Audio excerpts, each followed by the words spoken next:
If you're craving a delicious dessert that's super easy to make and doesn't require any baking, you've come to the right place. Today, I'll be showing you how to make a creamy, indulgent, no-bake cheesecake that's a perfect make-ahead dessert for any occasion. So let's dive right into it.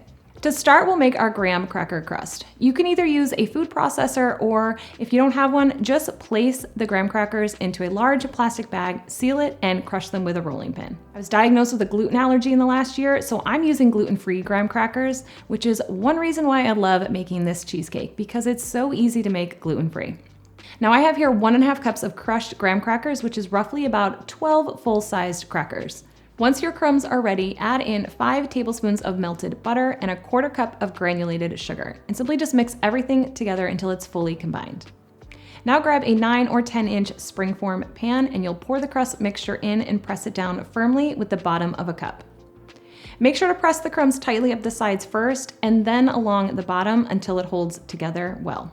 Pop that in the freezer for about 20 minutes while we work on the cheesecake filling. Start by whipping the heavy cream.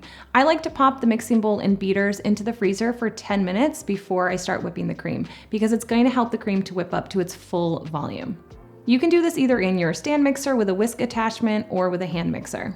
You want to mix the cream on medium-high speed until stiff peaks form, about 3 minutes. We're just going to pop the bowl into our fridge while we make the rest of our filling. If you are using the same bowl for your filling, just simply place it then into a separate bowl and wipe out your stand mixer bowl to make the cheesecake filling. In your stand mixer bowl then, with a paddle attachment, we're going to beat 3 8-ounce blocks of softened cream cheese and 1.5 cups of powdered sugar until it's light and fluffy on medium-high speed for 2 to 3 minutes. You want to make sure to use full-fat cream cheese in block style, not the tub variety.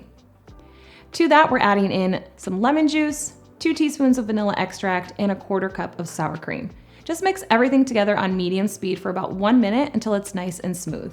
Make sure to scrape down the bowl to make sure there isn't any cream cheese hiding out. Now we'll add in the whipped cream that we made earlier until combined. You can use a spatula or just simply beat on low speed. Once your filling is ready, you can remove the crust from the freezer and spoon the cheesecake mixture right over the crust. Just smooth it out on top to make it nice and even. Now for the hardest part. We need to cover the cheesecake. You can use plastic wrap or foil, and you have to pop it into your fridge to set for about 6 to 8 hours. Or better yet, let it sit overnight so it's perfectly firm when you're ready to serve. Now when it is time to serve, just run a knife or metal spatula around the edges of the springform pan to loosen the crust. You'll carefully remove the pan and it's ready to slice up your cheesecake. And there you have it, a creamy, melt in your mouth, no-bake cheesecake. This is perfect for any celebration or just a sweet treat on a casual day. I love to top mine with some homemade whipped cream and fresh strawberries. If you try this recipe, be sure to leave a comment below and let me know how it turned out. And don't forget to hit subscribe for more easy and delicious recipes like this one. And until next time, happy baking.